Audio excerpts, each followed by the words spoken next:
Dave, welcome. How are you? I'm very well, Glenn. Thank you so much for having me on your show. And I just got to tell you that I'm a longtime fan, 20 plus years. Oh, thank you. You're Thank welcome. you. I have to tell you, we found you on some podcast recently, and your story is the most unbelievable story I think I've ever heard. It's a It little is different. It's horrifying, and there are people on my staff that are like, he's got to be CIA. He's got to be CIA. And Huh. I didn't get that. I didn't get that impression. How did you get to where you were seeing all the things you're about to tell us about? I had a turbulent childhood, Glenn, and my mother used to smoke pot with Charles Manson in the San Fernando Valley portion of. Wait, Yeah. what? Um, it's really that wild. I was given away the day I was born, and my parents were very good parents, don't get me wrong, but I was a product of the Vietnam War. My mother was just coming out of the 60s. She just missed the Tate LaBianca murders by about 6 months because my grandmother, who was very much 1950s June Cleaver, found out that my mother was doing drugs with Charles Manson up in Santa Susana Pass portion of San Fernando Valley. And so I had kind of a turbulent upbringing. And as a result, ran into some troubles predictably in my childhood and was kicked out at 16. And basically left to fend for myself. And so... You became a hard drug addict, right? Correct. And found yourself... I have something from, 1996. You were tried for murder, I believe. 1991, I was tried for 91. attempted murder. Attempted murder. And I didn't do it. I was there. I regret very much that day. In fact, ever since then, I've been trying to make a living amends by being a better person. But I was present when someone was viciously attacked. They had their throat slit, and it was robbing a drug dealer. Correct. So regrettably. You sober up. 28 years. 28 years. So you sober up, and then how did you get back to Mexico, where you were working with the police there to infiltrate and break up drug lords? I mean, the worst of the worst. I used to manage an aerospace factory, Glenn. My father, my biological father, I have two fathers. One was Marines and the other was Army. And my biological father, long story short, owned a factory where we were producing 90% of the airport runway lights in the world for HP. And I learned a lot about engineering and everything from bill of materials to giving the customer their products for Boeing and other places. I shouldn't be mentioning all of their company names, but that's how I learned how to machine. And I wound up in Mexico opening up a $60 million factory for a third-tier supplier to Boeing and Airbus. And I decided I wanted to stay in Mexico and hunt drug cartels. That's the long and short of it. But I mean, that's... You do realize how crazy just this part of the story sounds, right? I do get it. My mom is smoking dope with Charles Manson, and I'm now running a $60 million aerospace. I mean, your life is unbelievable, and we've gone through the records and what we can find. Everything you say seems to check out. I mean, it's crazy, your life. Well, to be completely clear, I was not managing the entire factory. I was managing the machining and engineering aspects of that factory. There was also fabrications and composites, but yes, I was in charge of both of those. Correct. Okay. But do you realize how crazy your life's been? Well, I do, Or is but... it just your life? Well, it's just my life. I mean, I've gone down to enlist in this country, Glenn, 7 different times, and I've seen a lot of the comments that my videos are starting to generate. They think I'm a spook, an MK Ultra baby. I am not. Full disclosure, I did talk to the CIA at one point in time when I was about 28, more or less, and had a half-hour conversation with them in Langley, Virginia, about trying to join them, because I very much would have liked to have done that or been in the military in this country and served. I believe in that strongly. I've lived in different places such as Provo, Utah, run around the missionary training center every day, and I have a very wholesome idea of what the United States of America is and what freedom means, and I definitely support that. As I stated, I've been a fan of yours for 20 some odd years or longer, and I very much believe in this vision of the United States. Yeah. But when so you're down in Mexico, correct, and you decide, and I assume it's your upbringing and your 1991 experience that makes you say, I want to go get drug lords. 100%. Absolutely. I mean, I had wound up in Russia previously. I don't want to get too far off track, but I had wound up in Russia previously. I saw the Daniel... You're asking me how this happened. I saw the Daniel Pearl beheading video, and that really affected me. And when I saw the Daniel Pearl beheading video, I thought to myself, there is Americans of every color, every creed, and when they're attacking us, I'm not going to wait for the American government to give me permission to go do the right thing. So I'm going to find a way. So I had already had that mentality, and I had a daughter, and my ex-wife left my daughter in Russia with my ex-mother-in-law. And when that happened, it's just the way all the things coalesced or happened at the same time, where I was working at this factory. At the time, I was manufacturing supervisor in the United States for a component of this factory, one of the sites. It was an international company. And the first team had gone down and failed. And because my father had taught me how to machine everything, engineering everything, all of the programs and all of it, manufacturing process engineering is basically what I do.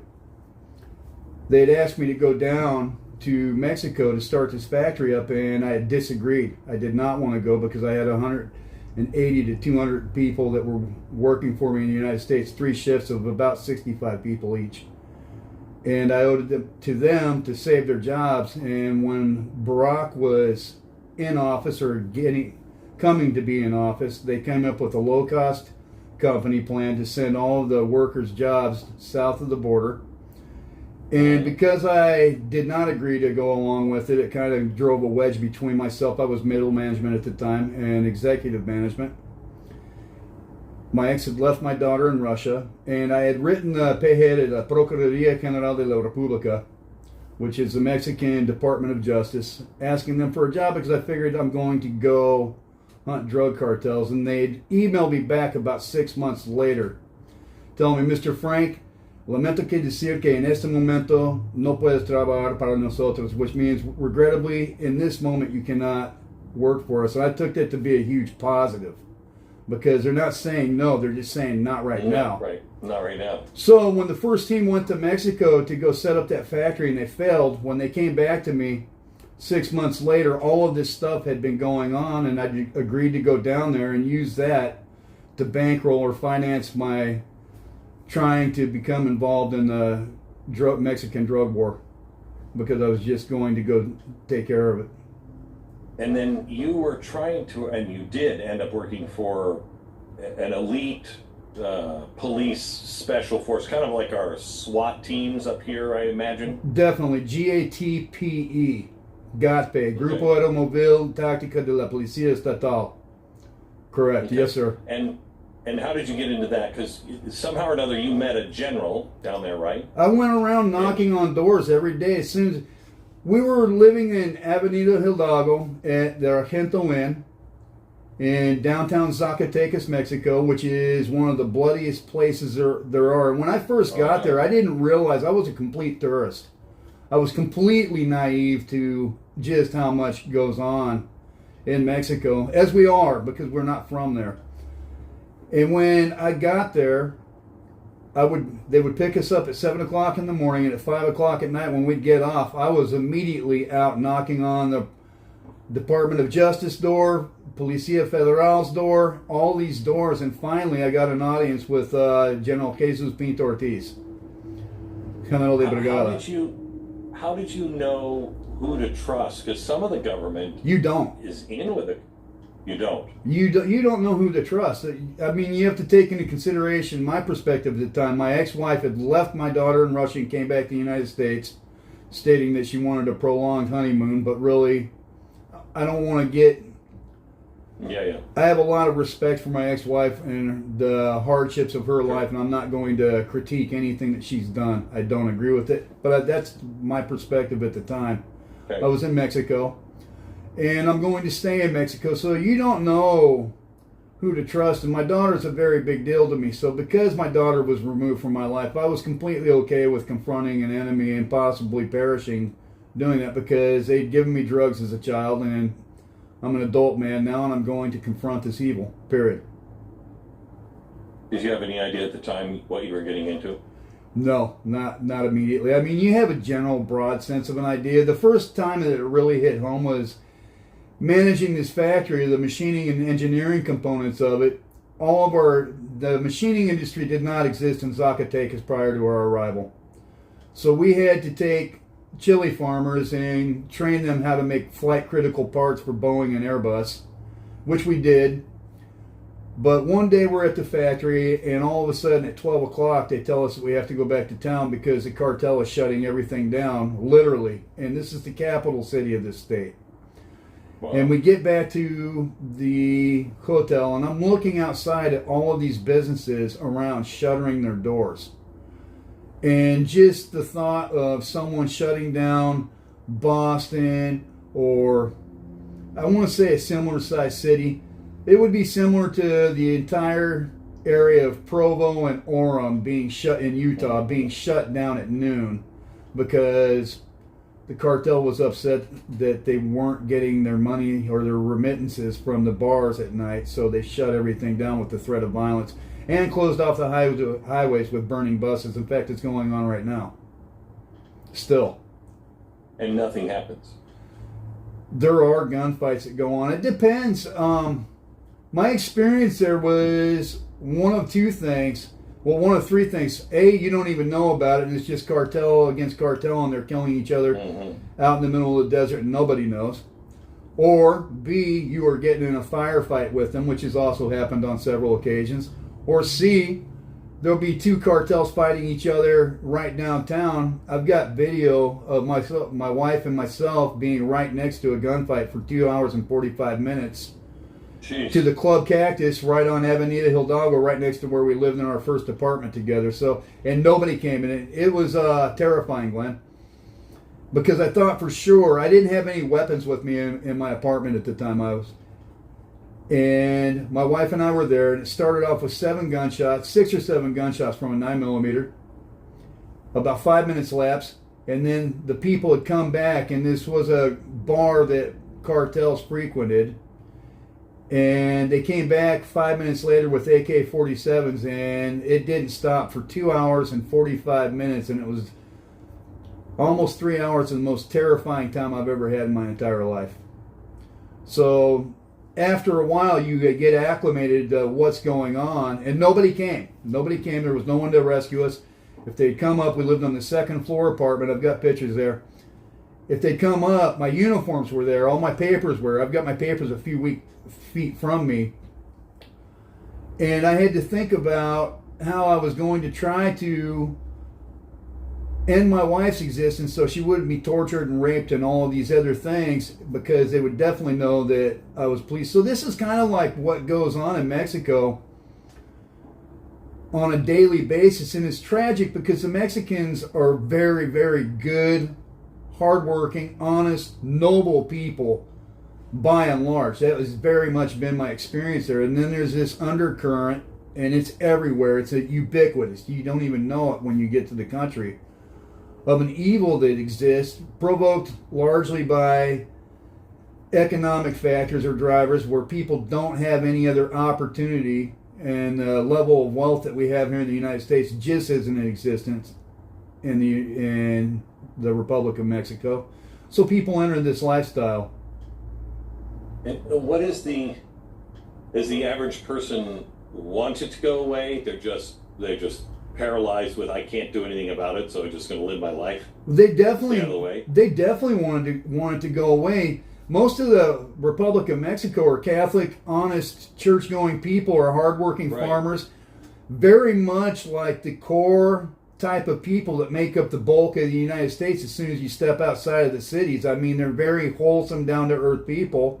They definitely don't want that to go away, but at the same time, you might go 2 or 3 or 4 years looking for a job in Mexico because the opportunities just that exist here just aren't existent there. They're not present. So you have people that are forced to participate in that.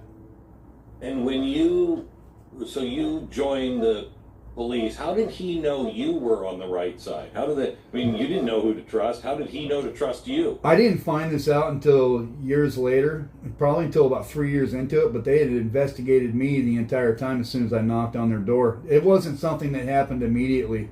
They would track my movements from my home to it's about a 20-minute drive out to the airport where the factory's located for my home.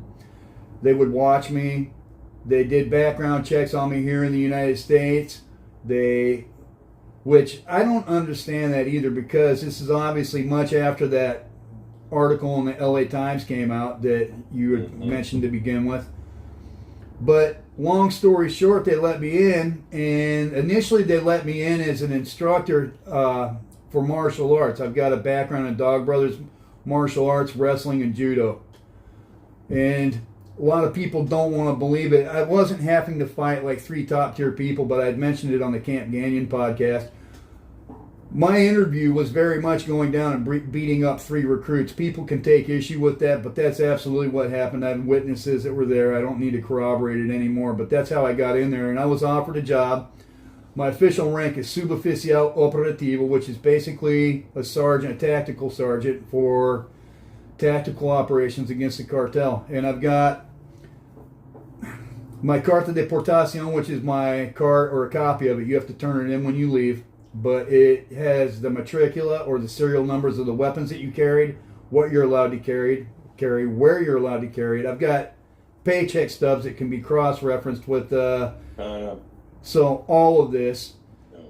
I got in there and I got a job as an instructor teaching recruits martial arts to begin with. That's how I started, and my general liked me. What was the first time you went out? What was the first major thing you were involved in? The first major thing that I was involved in was a gunfight in Jerez, where we went to, primarily we operated in Zacatecas. But one night we're going out on patrol and we get called over. We work with the Army constantly. We get called over to a gunfight in Jerez, Mexico. Jerez, Zacatecas, Mexico.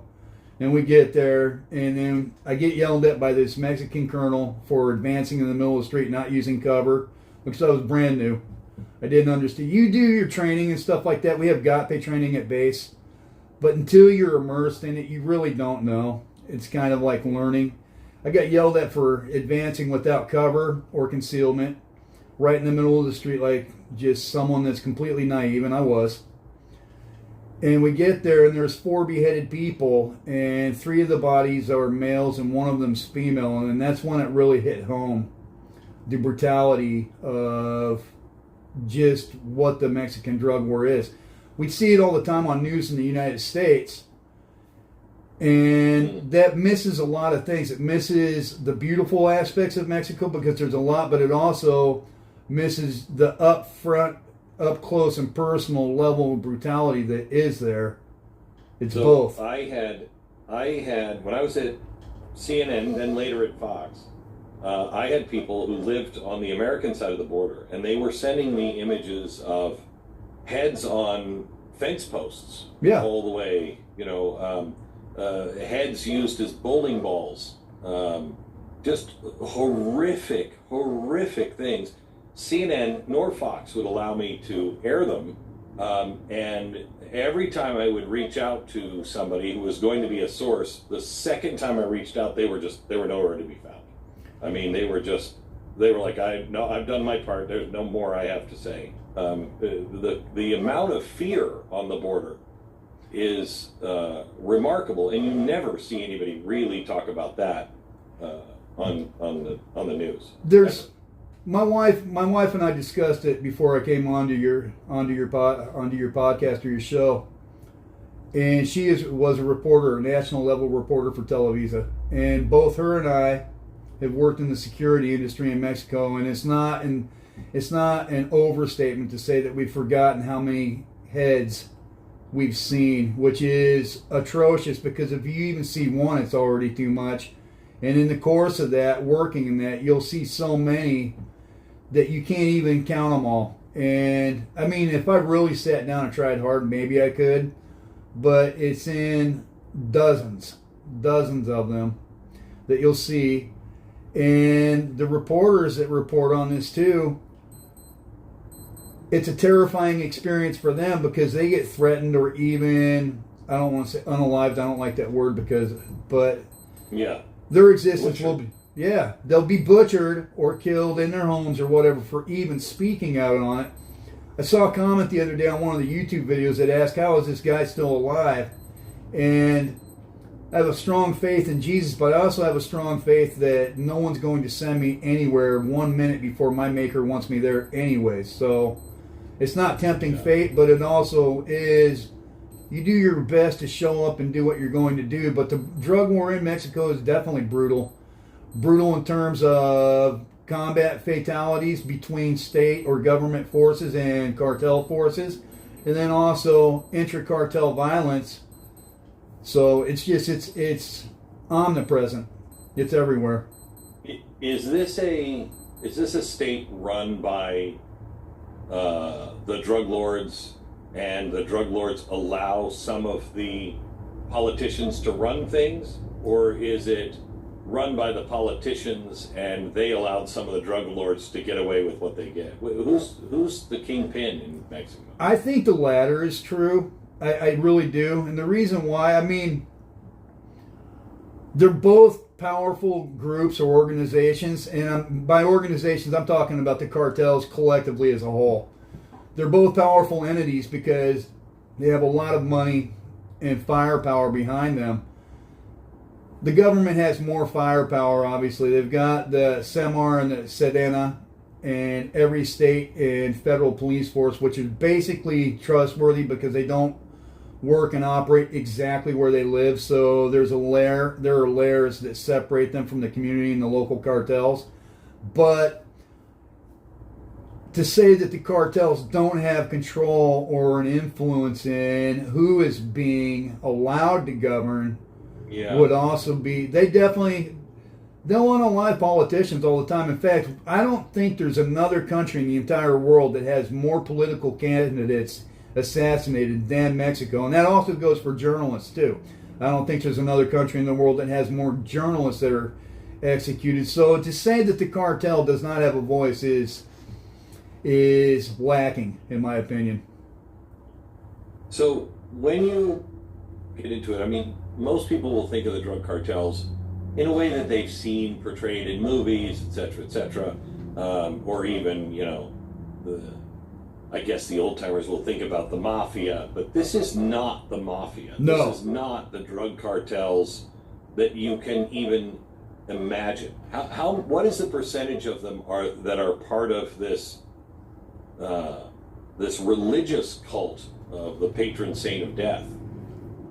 As far as that goes, like, one of the things that we would be tasked with doing, Glenn, is we would have to routinely go into the prisons. And this is how you get a good measure of it.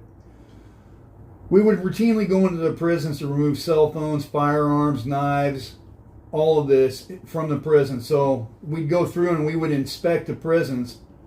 And in there, they were allowed to make clothing, belts, tables, and you would see Santa Muerte everywhere. And they have different cartels in different blocks to prevent them from killing each other because they're very violent. But you'd go into each one of these blocks, and regardless, at the time it was primarily the Zeta cartel and the Gulf cartel that were in there. There's also a cartel de Sinaloa.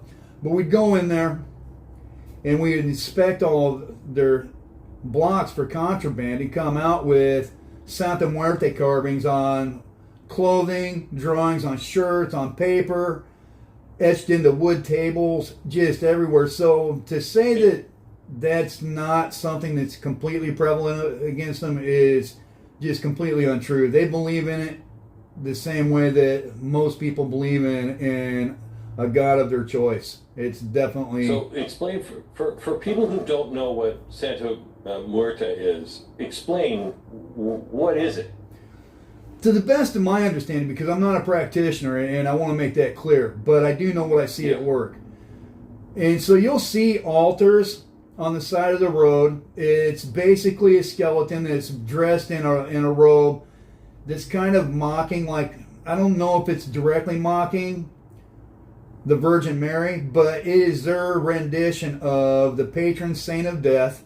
They have different colors of it. And to be clear, not Catholics aren't the ones practicing this, or if they are, it's not endorsed by the Catholic Church in any official capacity.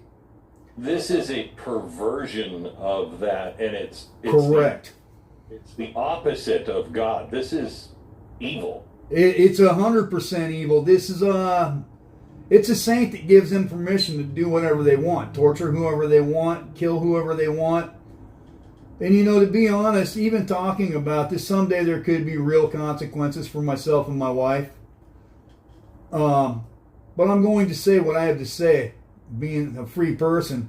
It's something that you'll see in the stores. It's so, I used the word earlier, ubiquitous. It's everywhere. You go to every state, and every state has a store that's selling candles and statues of Santa Muerte in different colors, for blessings for health, blessings for money, blessings for love, or whatever. And I saw a comment on one of the videos to where someone had gotten upset with me because I was not presenting their patron saint of death in a positive light.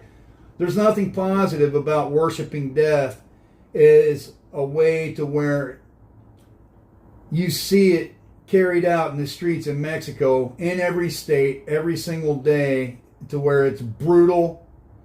The bodies that I've seen, the bullet wounds I've seen, and not just myself, but everybody in Mexico, including those that do not work for the government or the cartels, they see it too, carried out in their streets every single day.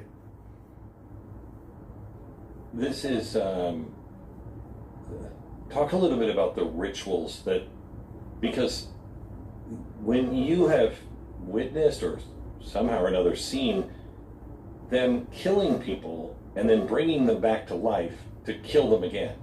No, this is something, there was a case of a guy that had a defibrillator, and obviously I wasn't there while they were doing this, but yeah, they had a defibrillator, and they were torturing this person, and he would go out, and then they were supposedly trying to bring this person back to life so they could kill them again. It's just, there's evil that exists in every country, but in Mexico it's just over the top. And the reason why, you were talking about the mafia earlier, the cartels could maybe be compared to 1930s or 1920s mafia when they were fighting against prohibition. And what do I mean by that? I mean, from an organizational standpoint, a large affront, a direct challenge to government power that the mafia did do in this country, except in Mexico it's gone on for so long at this point that it's just the course du jour. It's just the way things are done. So when a government tells people that they can't do something, and this is going to the defibrillator thing in a little bit, you get an atmosphere to where everyone's trying to one-up each other because they want to impress or send a message, not just to the government and the normal people, but to their enemies, that this is the way that we do things. So you always get someone trying to invent something. It started with the face mask. There's a flaying video of someone having his face and his head peeled off. There's another... Alive. He was drugged, but yes, he was alive. And this happened where I was working.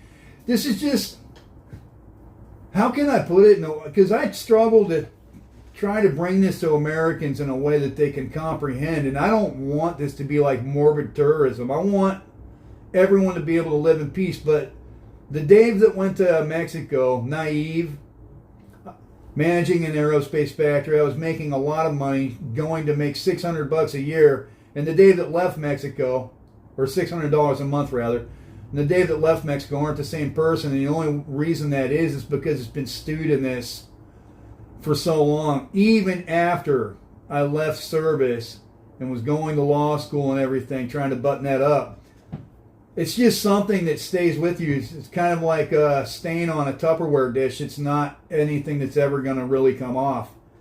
And it's not just me, but it's everyone in the Mexican society that has to deal with this, as well as the politicians that are in policy-making positions and politicians that are in policy-making positions that are aligned with the cartel and working with them directly, because that happens too. You know, when people come down to Mexico, they might buy one of those candles because they see it and they're like, oh, it's, you know, a skeleton in a cloak. I had one. Realize. I had one, Glenn. I had a rosary with Santa Muerta on it, just kind of as like as a trinket, and then I got rid of it because of the idolatry commandment in the Bible. But I mean, I had one for a short while, so it's something that's popular. Yes, people that don't even practice it are buying trinkets like that, but it is everywhere. So you get in, and how do these missions work? You would come in like a normal SWAT team and you would find these things, or what would happen is there are different law enforcement in Mexico set up. First of all, you have a lot of people that are corrupt, even people that are in uniforms or people that are working for intelligence or the ministry that are corrupt and do work directly with the cartels, whichever one it happens to be that's in control of that area. Or there are instances where certain members of the government forces are working for different cartels, even underneath the same organization. They're competing with each other. That's happened too. So as a result, law enforcement in Mexico set up to where you basically have investigative police and then preventative police. And the preventative police are your SWAT type people, the ones that are going to go out and react to any type of violence. But they're also the ones, as far as GATPE, that was my group or my unit. Once we get intelligence, typically what will happen is there will be security meetings at the military bases or other places to where the Army, the Marines, federal preventative police, federal or state preventative police, and then plus the ministry police at a federal and state level will all get together, and they'll come up with whatever it is that they're going to do. Then we'll go out and commit or conduct missions based on that, together as a group, to try to cut down on corruption or the cartel being informed in any type of way. You know, I think it was Donald Trump that said, this is the ISIS of, you know, Mexico. And, you know, when you look at ISIS, the ability to enslave people, to just murder them brutally, horribly, without any feeling,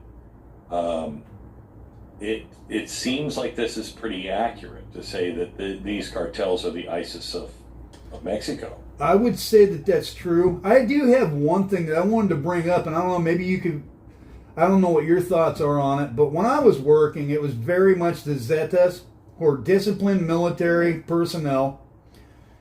And when you get people for interrogation, there are things that you'll learn that come out, just differences in personnel from different cartels that you're working with in the area. And the Zetas were a very disciplined, hardcore cartel. Maybe even more so than others, is kind of what I'm trying to say. But what is curious to me is the way that the Cartel de Jalisco de Nueva Generación has been able to flourish. I don't know if they have government, either from the United States or from Mexico, that are helping them become as powerful as they are. And the reason why I'm saying that is because you have all these other powerful cartels that are immersed in a drug war that they carry out on a day-to-day basis. So they're seasoned, they're hardened, they have resources, they have arms, they're good at their business. And then all of a sudden you have one cartel that's an upstart, that was an upstart in 2008 or 2009, very new, be able to come through and just clean house the way that they haven't been able to flourish. I wonder what allows that. It's not something that I want to get into. It's just a question that I'm throwing out there. But they have been able to flourish against embedded, hardened enemies, and then all of a sudden they just go through and they're able to just take over the way that they have. I think that the government has to be complicit in that at some point.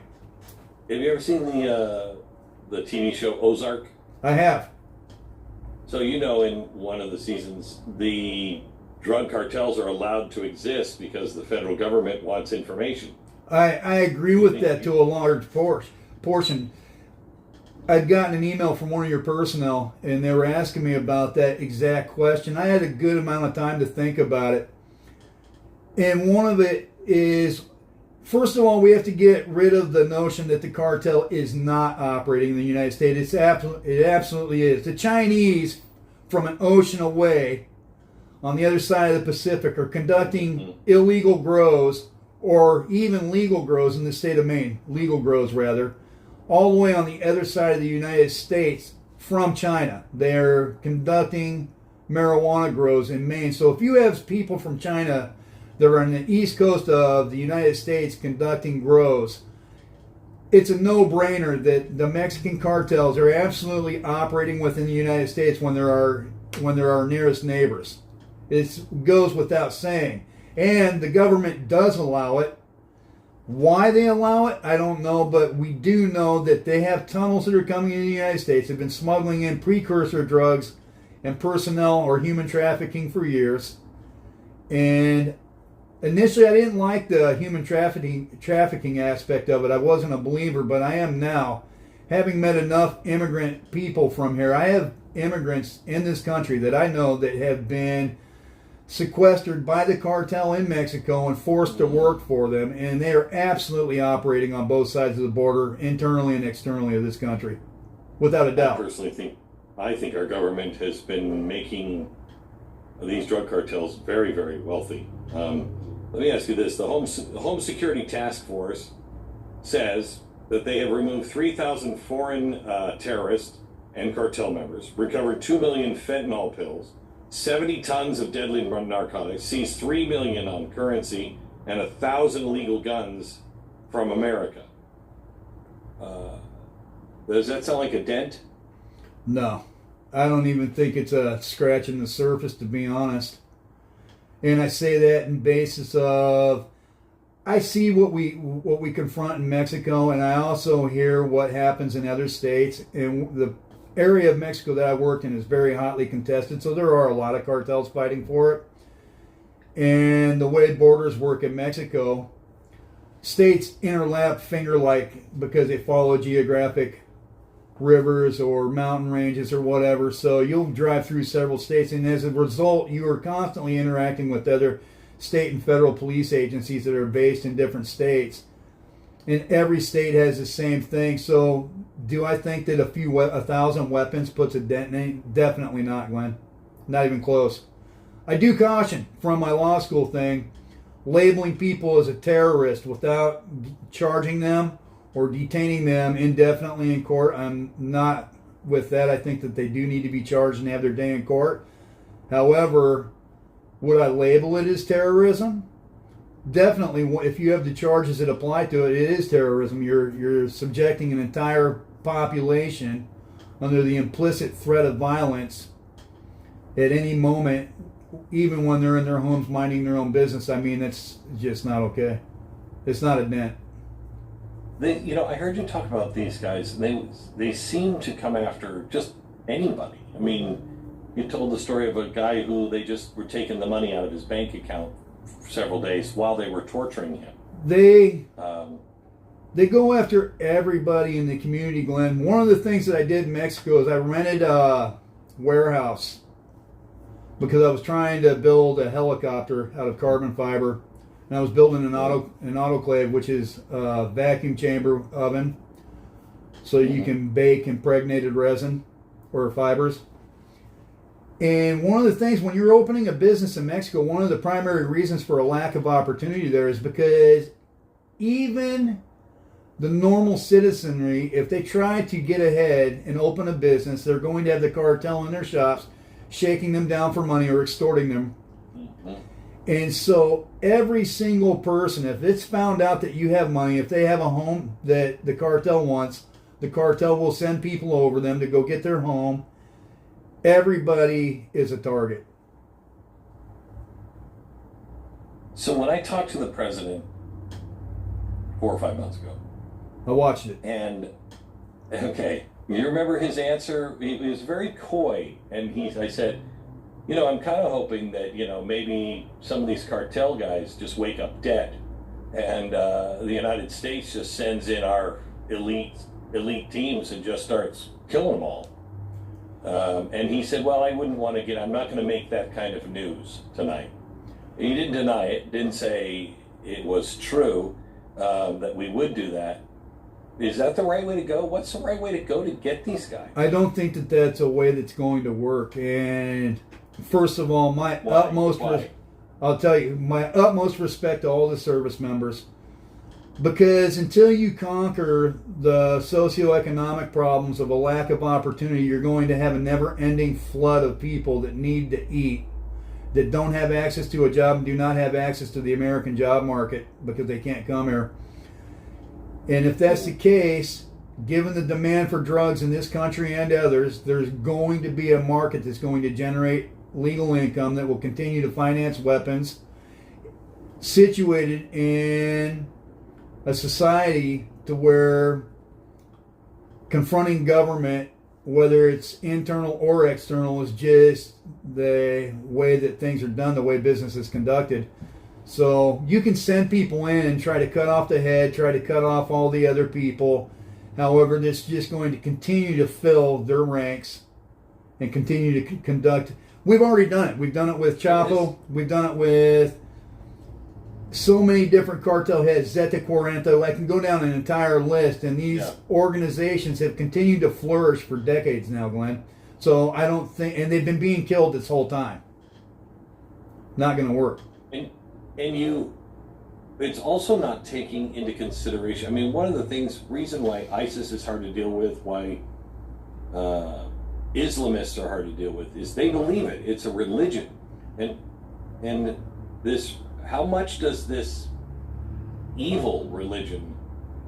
How big of a role does that play in this? It plays a huge role. It plays a huge role in it because it sets a precedent that you can actually stand up to a government, confront them. They drop helicopters out of the sky, Glenn. So it's not something that they haven't conducted with a small amount of success. They've been very successful with confronting government forces, hardened government forces, I might add, because every military member and law enforcement agent in Mexico has been a member of this drug war for going on 15, 20 years now. Almost 20 years. 2028 will be 20 years if it launched in 2008.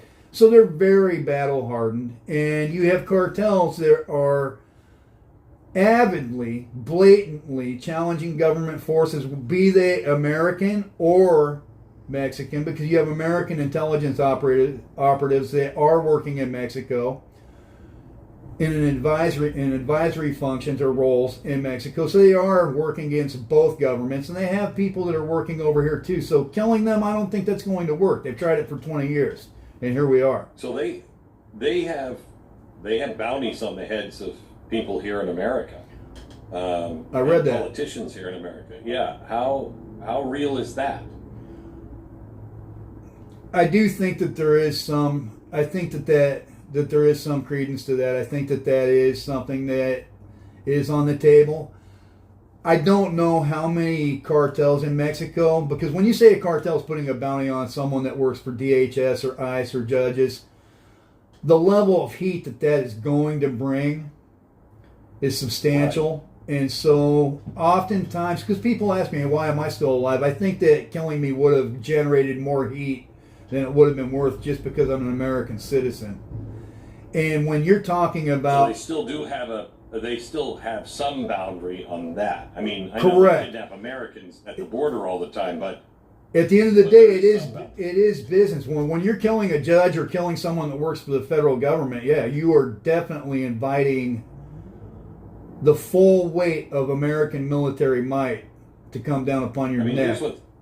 Here's what they have. They have bounties on federal officials, $2,000 for gathering intelligence on officers and their families, including doxing, publishing private information, $5,000 to $10,000 for non-lethal assaults or kidnapping of ICE and Border Patrol officers, and up to $50,000 for assassinating a high-ranking official. First of all, I would question how they're going to pay that out. I'm not saying that that's not true. I do believe that it is true, but I'm saying that how would they really go about paying that out? I do believe that their intent is there, that they do not want people messing with their money supply in any way, shape, or form. I don't know enough about where those claims came from.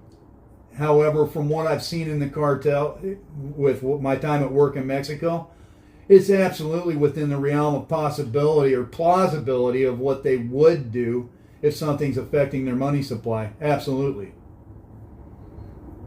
Did we, under the Biden administration, I always thought we were just enriching these cartels, and we were aiding and abetting not just drug trafficking, but human trafficking. Well, we were, but my problem with that, and Biden, to be honest, I did not vote for Biden at all, obviously. It's the same government that's been allowing this forever.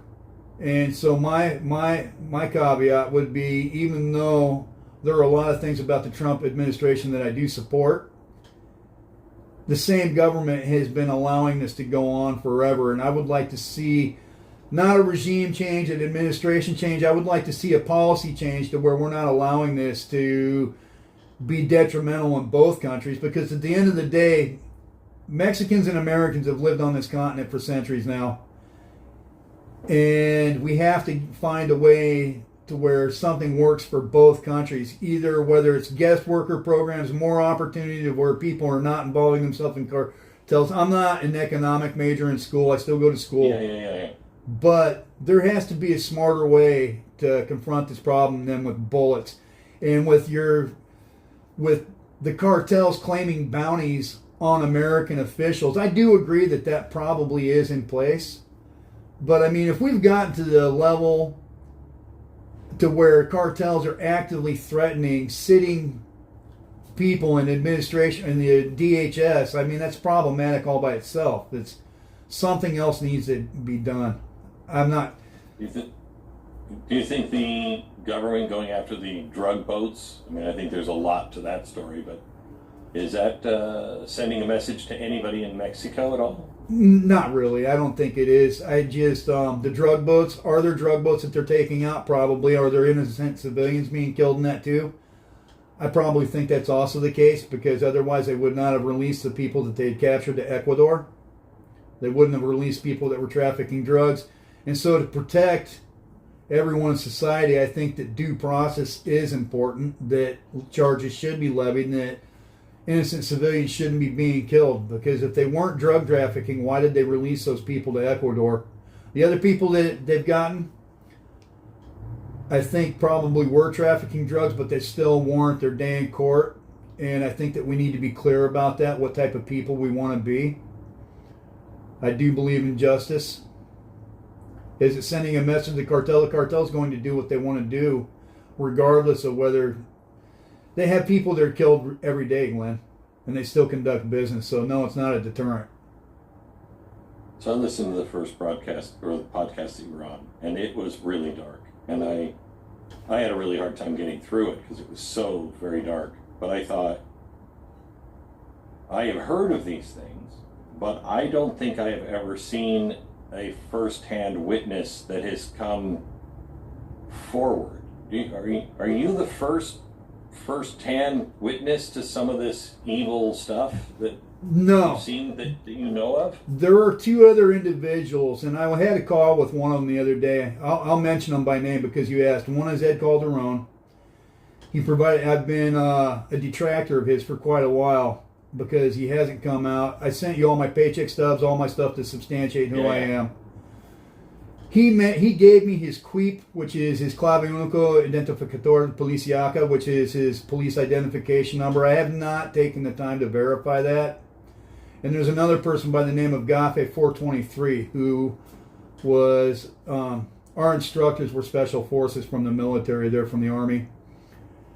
And so he's someone that I would have worked with in the past, not him personally, but brethren of his. And they've come out, and my problem with them is they don't corroborate or substantiate who they are to the level that I have. I'm not saying I'm more legit than they are. I'm just saying that They haven't corroborated or substantiated who they are, but Ed Calderon has, to a very great extent, detailed things that have gone on in Tijuana, and I have looked into a lot of it. And so I'm not the only one. There are a couple other ones of us. Ed, I have probably a 95 or 98% believing that he is legitimate, valid Mexican law enforcement. I think that he was doing intelligence, which is a lot different than what I was doing. I was tactically operating. Ed was probably intelligence gathering and operating, so it's different, and it's in different sections of the country. But I do believe that a lot of what he says is true, correct. So, when we were talking about solutions, Spain is probably the best success story on drugs that I've seen in world history. They were horrifically overrun with drug problems. I mean, large, I can't say not over 10%, but a large percentage for heroin. People addicted on heroin, living in the streets. The whole thing was coming undone. The parks were a mess. They were making everything the government was doing what we do, just giving things away and making it easy. And then they got hard on it, or maybe it was hard first, and then they went really soft. But what they finally did was just take all of the money from the drug war that they were doing, and then just building programs for people to get off of drugs. And then they legalized all the drugs, and the crime went away. The number of people addicted to drugs went way, way down, and Spain weathered something that I would have said you wouldn't have been able to recover from. I agree. Is that with the answer? I think that it is. And most of my audience on my little channel, my channel is nothing like yours, but I have a channel and I do get comments. And it's not a popular opinion because people make their livelihoods out of fighting the drug war to the tune of billions, if not trillions of dollars, right, in many countries. And so legalizing drugs isn't popular. I think a lot of things do happen when you legalize drugs. Initially, there is a spike in drug use, and there is an ugly problem with addiction, homelessness, and other things. But I think that that's the better way to go, because if you want to confront anything, the first thing a government does when they want to attack something is try to cut the purse strings to anything that they're against. Divorce court, they go after child support and everything. Business law, they're going after the billion-dollar findings against companies. You have to attack the profit margin at some point if you want to get serious about fighting drugs in any capacity. Given that there are people that want to do drugs, and if you legalize it, you take away the allure of, and we've seen it already with the marijuana. I live in Portland right now, and previously I was living in San Francisco. And I've seen the needle exchanges driving up Taylor Street and 6th Street in San Francisco. I'm completely against it, and they cite it as cutting down on AIDS and HIV. But you have to do something or incorporate other ideas to fight this, Glenn, because what we've been doing for the last 20 years, or even since Just Say No with Nancy Reagan. I watched that, and I supported Reagan when I turned 18. It was the year he got voted in the office. So, I mean, I am very biblically minded. I do agree with trying to make sure that we fulfill what our role is as Christians, but at the same time, if you have an approach to something that is problematic and has been for decades and it's still existing, yeah, our approach hasn't worked. With your solution, you need to find a different approach. I worry about, what I even put into my own head, watching TV or whatever, because it affects you. And I can't imagine how, you have seen people who cut hearts out and eat them, cannibalism. You have seen some of the worst things man can see. And you have been trying to snuff out a religion that is clearly devil worship. Not just me. There's tens of thousands or hundreds of thousands of honorable Mexican people that suit up every day and put on their uniform and serve the Republic of Mexico, and by and large serve our republic here in the United States, trying to prevent that from ever getting here to begin with, and they're sold short. A lot of us have seen that stuff. It's the price of trying to make society a better place. It's just...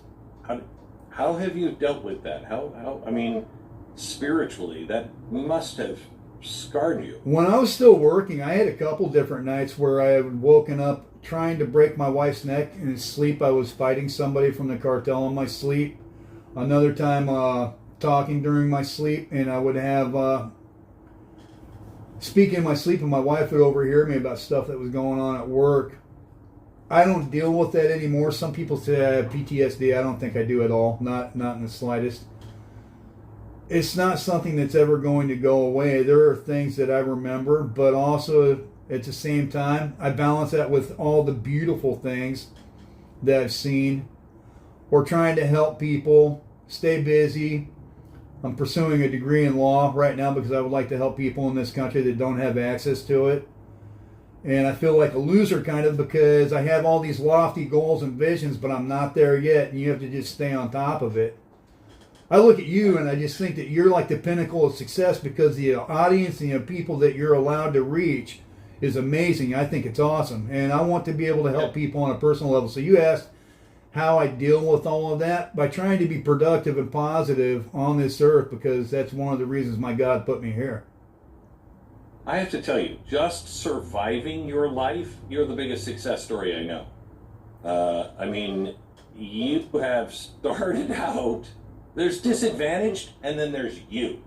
And then the way you have turned all of it into something good all the way along and have survived it, and now going to law school, I think you're wildly successful. Oh, I'm not in law school yet. I have to complete a degree in this country because my degree in Mexico doesn't work. So I'm currently going to school for computer science to get a degree in programming. There's 4 states here in the United States, Glenn: Vermont, Washington, Oregon, and California, that will allow you to work for a lawyer and study them in lieu of going to law school. That's the course that I'm pursuing, because if I try to hang out the 4-year degree and then another few years in law school, it's going to take too long. But that's the plan that I'm on.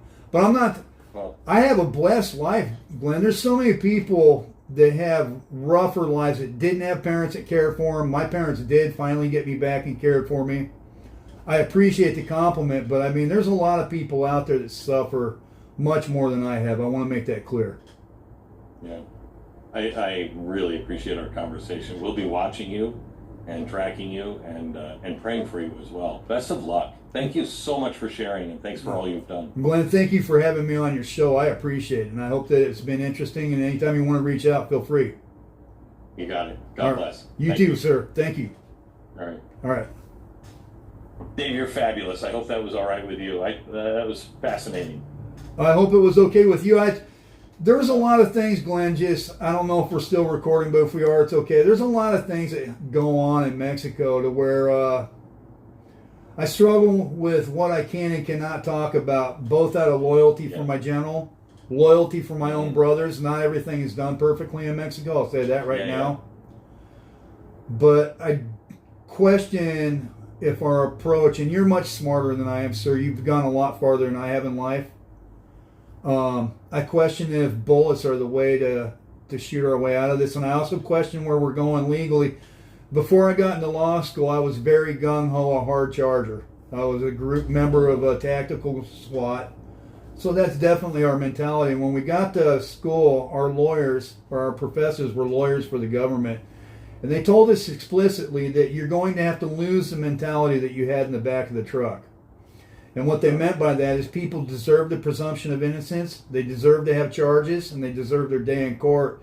And when I see us fast track past that, I do worry as a society, because you and I are both born American, where we're going as a society. And I don't want to see us go off the rails towards becoming a third world country. And I do support conservative thought. I'm kind of a libertarian, but I just absolutely support. Me too. Yeah. I think we're on exactly the same page.